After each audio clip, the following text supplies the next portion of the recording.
Hello guys, maayong udto. Nako diri karon nagtimpla og buko juice. Buko juice bay tawag ani kay na may unod.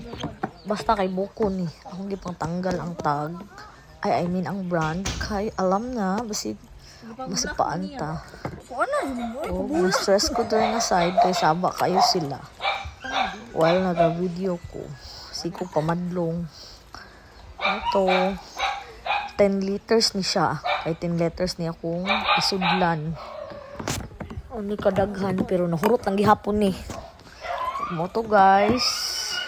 Tanawa lami kayo sabay-sabay ta ninyong maglaway kay katupamaning Biyernes Santo. Karon lang nako na voice over.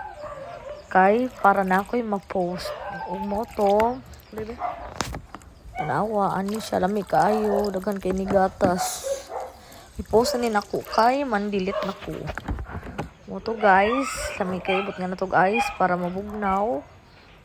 O pasaylua kay di ko walong voice over.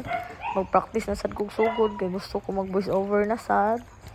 Mo to atong yabo-yabo ang tubig sa butong kay para mabugnaw dayon kay kakaunon ako. Kaunon ako aning lugar. O ang pares na mo ani kay Biko. Uy na itom. Sama na. Oh. Awa. Naupaw na among lubi sa sige panguha og butong. Ug ani siya kalaw. Napanibilin karon diri sa ref. Thank you for watching, buyers.